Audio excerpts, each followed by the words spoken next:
Well, hey guys. Well, my last video I did that case feeder for my Dillon square DLB. Hopefully you saw that. But the next thing I needed to do was improve my case collator that I have hooked up to it now. That's a standalone unit for manual feeding. So I'm going to make a dictated one for this unit here. So I'm going to just start out all fresh with everything. I started making this thing and I caught myself. I said, let me put this on video for guys. Maybe they'll help you out. But it started out, this is just a piece of particle board that I had left over. This is left over for my bullet feeder. But it worked out good because all 5-gallon buckets are not the same. They're all a little different on the inner diameter of it. So I started out with this. This I just have a router jig. I put a stud in the middle and I can run my router around it and it'll cut any size I need. So that's what I started with. So, and this is where I'm at right now. I was lucky enough to find a good slow gear motor. This is like a 4 RPM motor. They're hard to find. This one I found at Granger's, and the part number of that is you can see it right there, the 3M098. It's a Dayton motor. It wasn't too bad. It was I think 17-18 bucks, but by the time they nail you with shipping and everything else, it ended up being 30 bucks. But that's about what you're going to spend on a grill motor, and I think this is better. I just had to get a shaft collar. I had to make that one. It was just a coupler. I had to drill it and tap it. I had a piece of square stock. I just had to turn one end around so it goes in there. I know I have a lot of tools that a lot of people don't, but I'm still going to put it out there anyway, and maybe it'll help you out. So I had to pack it out an extra 3/4 here because of how far the shaft was and the coupler is. Now that's below there. I had a heck of a time getting this thing centered up, so I had to make the holes bigger for that. But that's about where I'm at with this part of it right here. I did check it, and I think it's going to be a nice motor for this collator system. This I had some Formica laying around, and I laminated a piece of Formica on top of that. I figured it'd be a nice smooth surface for the casings when they go back and forth, you know, for least amount of resistance. Okay, so that's that. And then next thing would be I had some acrylic sheet laying around. It was actually a leftover from a job. Somebody had it in their window as a piece of glass. So I cut that on the same router jig. And you can see my center hole. I'm sorry I didn't get that on video, but I'll show you the router jig. And I just laid this all out with all my spacing. I'm going to put kicker blocks in the 4 sections here, and I forget what I ended up with a total case count here. 1 2 3 4 5 5 10 15. Looks like I'll have 20 holes for that. Once that's done, I'll show you that when I get the drill press set up. I'll put a pin in a block of wood to set my depth off the drill bit, and then I'll drill them, and then I'll just have to clean out the little ears of the thing, and that keeps all the cases the same dimension all the way around. So that's pretty much it where I'm at with this thing now. I got a bucket. It's just basically got a hole in the bottom, so I'm not going to show you that.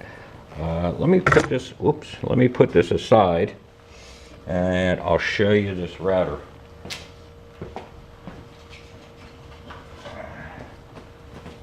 All this is just a piece of plywood, and it's got a long slot through it.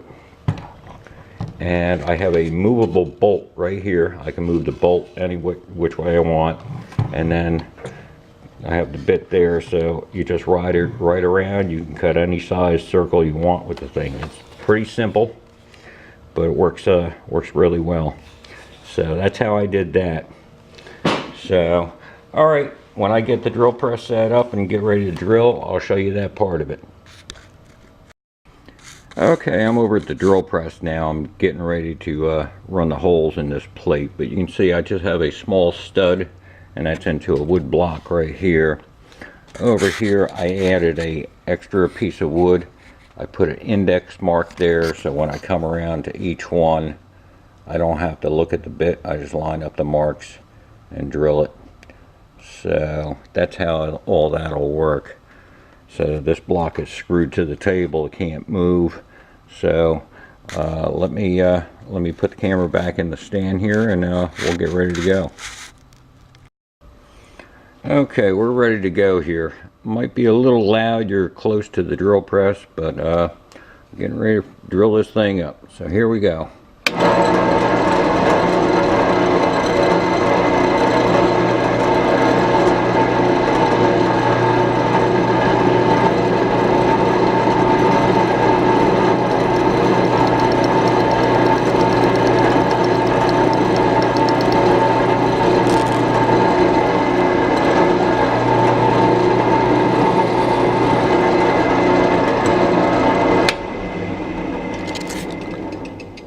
And I'll have to keep cleaning the bit because I had all that stuff get stuck in there. So I won't show you the whole thing here, but I just want to show you how this all works out. Here, just line up my spot.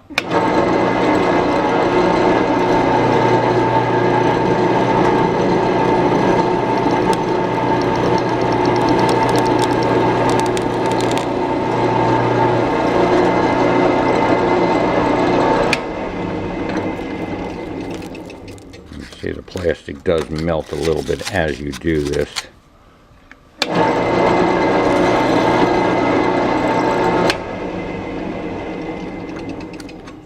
So that's the process of that. Then I'll have to go back and get any of that stuff on the edges there.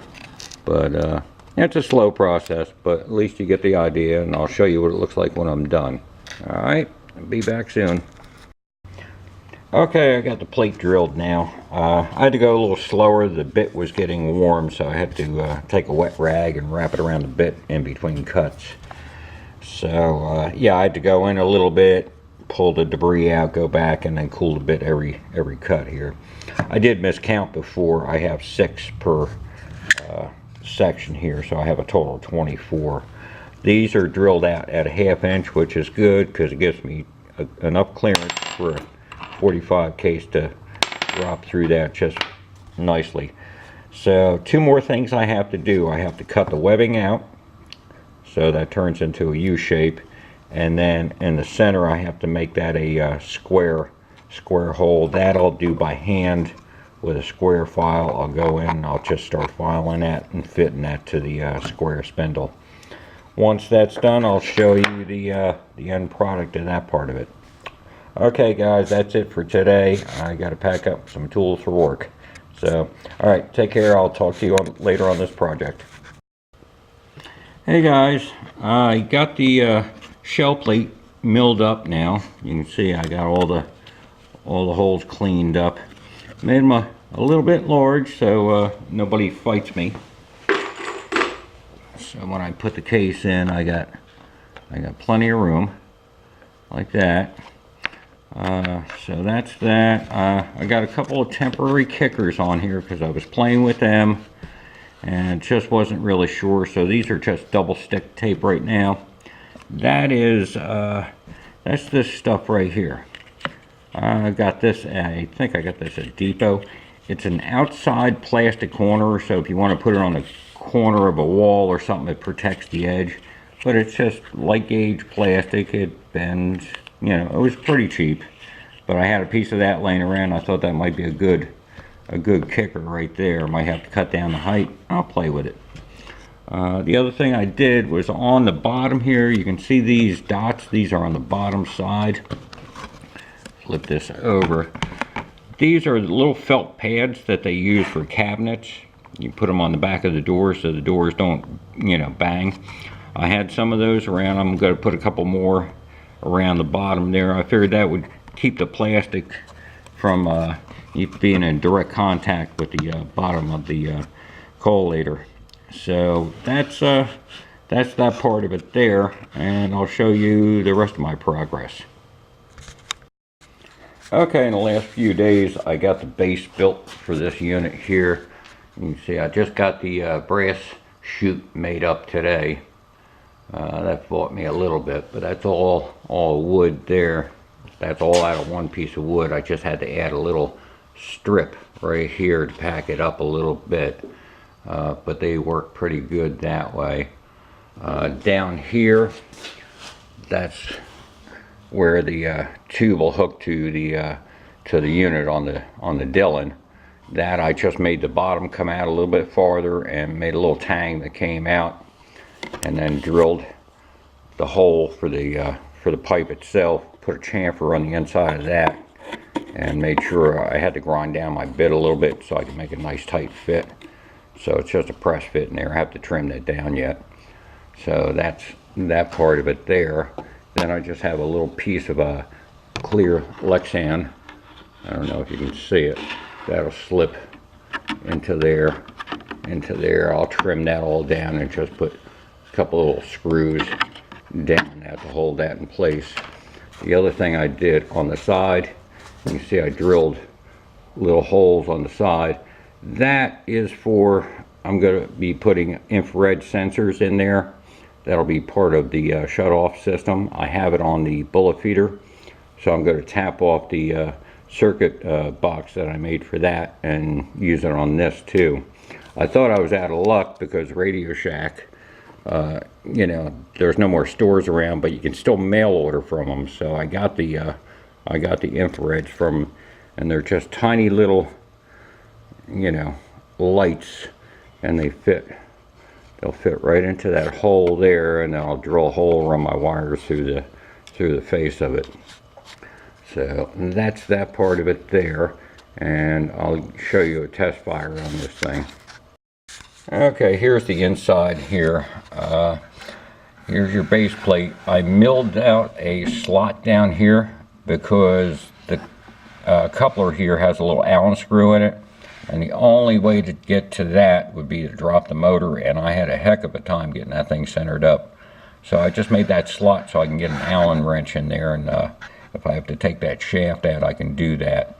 The other thing is up in this corner here, when the plate would go by, once in a blue moon, a case would just hang down just enough that it would catch this sharp edge.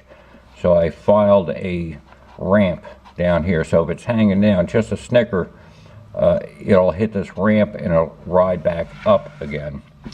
So I still got to trim this thing down. It's not a big deal. That'll be the last thing to do. But you know, other than that, that's about where I'm at. So you got the square shaft, and that fits that square hole I milled up. So that thing sits like that. You can see the felt pads. Like I said, I'm going to add a couple more of those in there. And then we'll do a quick test fire. And this is a slow motor here. It's like 4.5 RPMs. So that's that. Let me just reach over to the power here. Okay. With that plate, they will flip out if they're backwards.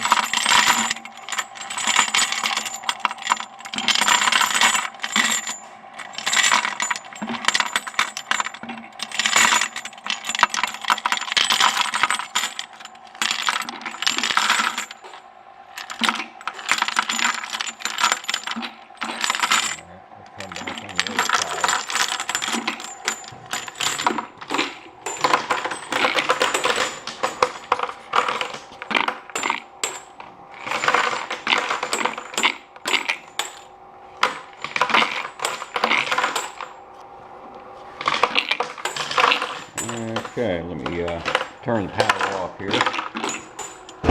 Thing makes enough racket. So that's where I'm at now. Once I get this done, underneath here I'm going to weld up a leg, and that'll come out of here. It'll go 90 degrees down, then I'll weld it to a base plate and then get it hooked up to the Dillon. I still got to sand out the base unit here, get that all sanded and primed and stuff, give that a coat of paint, and make this thing look like it's real. Put a power switch in the front here on the corner someplace, and if I can find out how many amp circuit breaker I need, I can put that in there too, and that'll be another fail-safe if one does get jammed in there. So that's pretty much it, guys.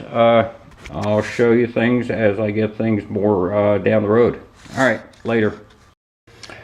Hey guys, I'm back. Made some pretty good progress on this collator right here. I got it painted up here, sanded out, pretty much ready to go. Got my wires set up. I just have to do connectors and whatnot. These wires, these go to the infrared sensors. This will have the infrared on the top and the bottom, same as my bullet feeder. I'll be utilizing the same control panel for it. But I got a switch on there for power. Got my clear door on there. You can see the infrared sensors right there. Those were a real booger to drill those little holes. I had to figure out how to do that. My easiest method of doing that is I just took a small piece of Formica, laid out my lines, did that on the drill press. I could just hold it right to the side there, and that was my guide for drilling those things because they were so close to the side here.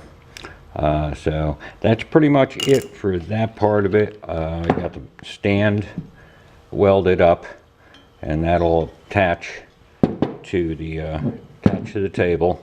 I left that about 1 inch high on threaded rod so I can move this up and down as I need. You know, not really sure exactly where it has to be, so I gave myself adjustments. So I got to do a little bit more wiring, and then I can put this to the table and start getting things hooked up, and I'll show it to you from there. All right, later.